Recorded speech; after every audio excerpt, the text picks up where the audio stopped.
নমস্কার, আরও আনন্দ অ্যাপে আপনাদের স্বাগত। আমি Indranil Banerjee, Indian institute of science education and research বা আইসার মোহালির আমি একজন অ্যাসোসিয়েট প্রফেসর। আমার গবেষণার বিষয় হল ভাইরোলজি। আজকে আমরা আলোচনা করব কমন কোল্ড বা সাধারণ সর্দি কাশি, হাঁচি, জ্বর এইসব বিষয়ে। এগুলো কেন হয়, এগুলোর জন্য কি কি ভাইরাস দায়ী, আর এগুলোর প্রশমনের জন্য আমরা কি কি করতে পারি। প্রথম কথা হলো সর্দি কাশি জ্বর। এগুলো আমরা দেখি যে সিজন যখন চেঞ্জ হয়, যেমন শীতকালে এই ধরনের অসুখের প্রকোপ বেড়ে যায়। সাধারণত আমরা দেখি বাচ্চাদের বা এল্ডারলি যারা রয়েছেন, যাদের বয়স 65-র উপরে, তাদের এই ধরনের সমস্যা আমরা দেখি। তো কমন কোল্ড কেন হয়? কমন কোল্ডের জন্য কিছু ভাইরাসেস দায়ী। সাধারণত আমরা বলে থাকি একটু সর্দি কাশি হলেই যে এটা ফ্লু হয়েছে, সেটা কিন্তু সঠিক নয়। ফ্লু কিন্তু খুব সাংঘাতিক একটা রোগ। সাধারণ যে সর্দি কাশি জ্বর এগুলো হয়ে থাকে, সেগুলো হয় একটা ভাইরাসের জন্য, তার নাম হচ্ছে রাইনো ভাইরাস। এই সর্দি কাশি এগুলোতে রাইনো ভাইরাসের অবদান অনেকটাই, প্রায় 50 to 60% of all infections are caused by rhino viruses.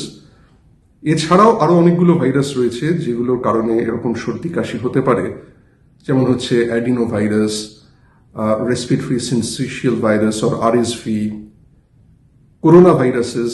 Corona virus মানে কিন্তু SARS-CoV-2 নয়, যেগুলো সাধারণ করোনা ভাইরাস। এই করোনা ভাইরাস আমাদের সাথে বহুদিন ধরে ছিল বা আছে এবং থাকবে। এই ভাইরাসগুলোর জন্য কিন্তু আমাদের সর্দি কাশি বা কোনো কোনো সময় জ্বর দেখা যায়। ইনফ্লুয়েঞ্জা প্রসঙ্গে আসি। ইনফ্লুয়েঞ্জা কিন্তু একটা সাংঘাতিক রোগ। এটাকে সহজভাবে ট্রিট করা যায় না, এবং ইনফ্লুয়েঞ্জার যে প্রথম প্যান্ডেমিক হয়েছিল 1918 সালে, সেখানে কিন্তু কোটি কোটি মানুষ মারা গেছিলেন। এবং আশ্চর্যের বিষয় হচ্ছে এই যে ভ্যাকসিনও রয়েছে কিংবা ওষুধও রয়েছে, তা সত্ত্বেও ইনফ্লুয়েঞ্জার জন্য কিন্তু আজও প্রাণহানি ঘটে। এবছরে ইউএসএতে ইনফ্লুয়েঞ্জার বিশাল মাপে প্রকোপ দেখা দিয়েছে। প্রায় 1 কোটি মানুষ এফেক্টেড। তাদের ভেতরে লক্ষাধিক মানুষকে হসপিটালে দিতে হয়েছিল, এবং বেশ কিছু হাজার মানুষ কিন্তু প্রাণ হারিয়েছেন ইনফ্লুয়েঞ্জার জন্য। ইনফ্লুয়েঞ্জার অনেক রকম ভেরিয়েন্টস আছে। কোনো কোনো সময় আমরা দেখি যে H1N1 ভেরিয়েন্ট আসছে। এবছরে বা গত বছরে আমরা দেখেছি H3N2 যে ভেরিয়েন্টটা, সেটা কিন্তু মোস্ট প্রেভ্যালেন্ট। এই ইনফ্লুয়েঞ্জা হলে তখন কিন্তু সাথে সাথে আমাদের ডাক্তারের পরামর্শ নিতে হবে। ডাক্তাররা যা বলেন সেরকম অনুযায়ী চলতে হবে। আর সাধারণ যে কোনো ইনফেকশন হলো যদি হয়, তখন কিন্তু আমাদের একটা প্রবণতা থাকে যে আমার একটু ইনফ্লুয়েঞ্জার মতো লাগছে, জ্বর জ্বর লাগছে বা গলা ব্যথা করছে, আমরা একটা অ্যান্টিবায়োটিক চালু করে দিই ডাক্তারদের পরামর্শ না নিয়ে। সেটা করবেন না।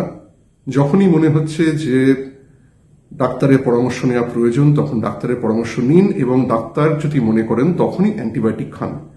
একটা কথা মনে রাখবেন যে সাধারণ ভাইরাল ইনফেকশনে কিন্তু অ্যান্টিবায়োটিক কোনো কাজে দেয় না। অ্যান্টিবায়োটিক কাজে দেয় ভাইরাল ইনফেকশনে নয়, ব্যাকটেরিয়াল ইনফেকশনে।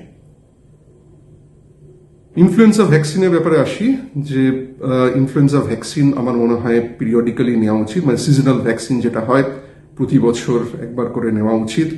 এবং বিশেষত যারা বয়স্ক মানুষ, তাদের জন্য ইনফ্লুয়েঞ্জা ভ্যাকসিন কিন্তু খুবই উপকারী। কিছুটা প্রোটেকশন দেয়, কিন্তু 100% প্রোটেকশন আমরা সবসময় আশা করতে পারি না, কেননা ইনফ্লুয়েঞ্জার নতুন নতুন ভেরিয়েন্টস আসে। অনেক সময় সেই ভ্যাকসিনে, সেই ভ্যাকসিন ফর্মুলেশনে সেই ভেরিয়েন্টসগুলো ইনক্লুডেড হয় না। কিছুটা প্রোটেকশন তো অবশ্যই পাওয়া যায়। সেই জন্য আমি সাজেস্ট করব যে যারা এল্ডারলি যারা রয়েছেন বা যাদের কোমরবিডিটি রয়েছে, যেমন কার্ডিওভাস্কুলার ডিজিজেস যাদের রয়েছে বা যাদের অ্যাজমা রয়েছে, তারা যেন ইনফ্লুয়েঞ্জা ভ্যাকসিন প্রতি বছর এই নভেম্বর ডিসেম্বরের সময় ওনারা নেন। তাহলে কিন্তু ইনফ্লুয়েঞ্জা থেকে বেশ খানিকটা বাঁচা যাবে।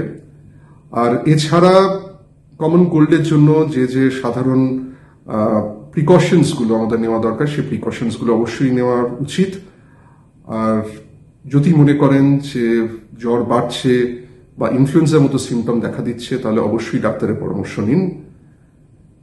সুস্থ থাকবেন, ভালো থাকবেন। নমস্কার।